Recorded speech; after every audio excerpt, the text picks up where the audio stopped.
I would like to start with a question. How do you feel when a new colleague joins your team? I've been working in academia for 25 years and have seen many colleagues come and go. Sometimes it's exciting. Sometimes it's, let's say, complicated. And sometimes you hardly notice at all. There are the quiet ones who watch and listen before they speak. And then there are the other ones who arrive on day one, ready to change everything. Not long ago, a new colleague much like this suddenly appeared not only at my university, but at every university around the world. You might know who I'm talking about. She goes by many names. Most of us just use her nickname, AI, artificial intelligence. This colleague questions everything. And you might be wondering at this point why I use the pronoun she. Well, I asked ChatGPT. That was the answer I got. So when she first appeared at the end of 2022, we were all stunned. Wow, a colleague who pops up everywhere, who seems to know everything, who sneaks into our routines, writing emails, preparing slides, giving lectures, and she doesn't even need her own office or coffee breaks. Yet it feels as if this overachiever is already sitting at every single desk. Well, any help is welcome. But there are two things we don't want her to take from us. Our jobs, of course. And even worse, our students. Universities exist to create space for students to think and grow. Technology should expand that space, not replace it. Nevertheless, she's working hard to win them over. Give them advice and answers 24/7. And she will even write a thesis for them. You heard me right. A thesis. For most of us, that's just crossing the line. A thesis is supposed to show independent academic thinking. So, what do we do? Our committees are still debating. Some colleagues are ready to hang a sign on their door. AI keep out. Others want to hand her everything, not just the thesis, the entire university. That's not science fiction. In summer 2025, Albania made international headlines when its government appointed the world's first AI-generated minister. She introduced herself in a video message. Hello, I'm Jella.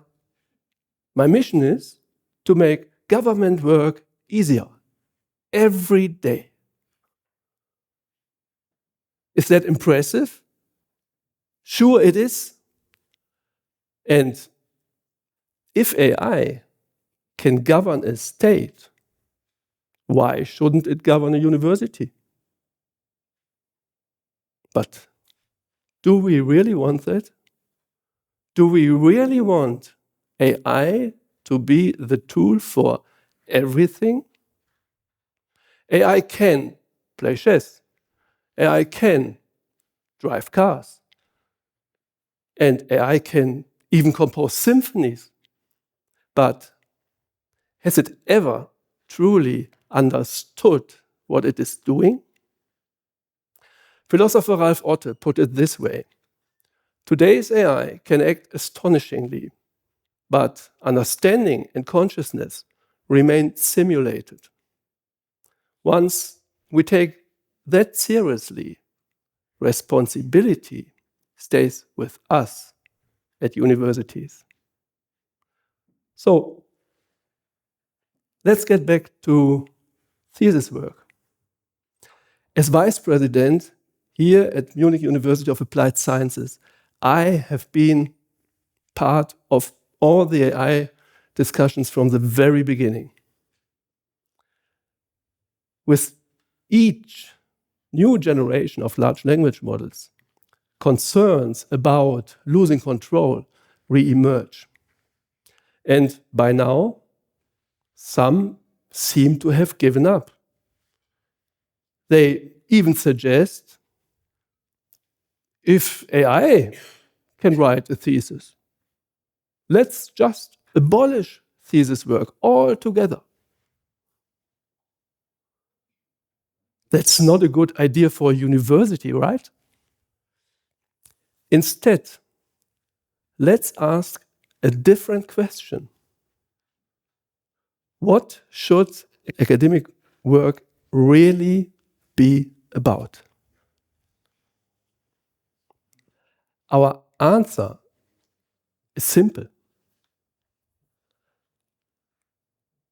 Less knowledge reproduction, more creativity, more thinking. In this way, we can start to realize that a well-crafted prompt and a thoughtful use of AI, that's not cheating. That's academic quality. And that's how our new colleague will become a valuable member of our team. And from there, restriction turns into encouragement. And AI collaboration can become a hallmark of scientific maturity, not fraud. And what's left for the student to do? For the researcher? AI can process data. Brilliant. But there's one step, one crucial step that's exclusively ours. The transformation from knowledge into insight. That's where we need our intuition. As an example, picture this. London, 1928. An accomplished scientist at the peak of his career is working in his lab. He leans over a petri dish in front of him. In the petri dish, he sees a small patch of mold.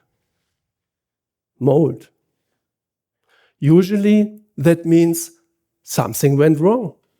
You just throw it away. This time, he hesitates. He looks closer.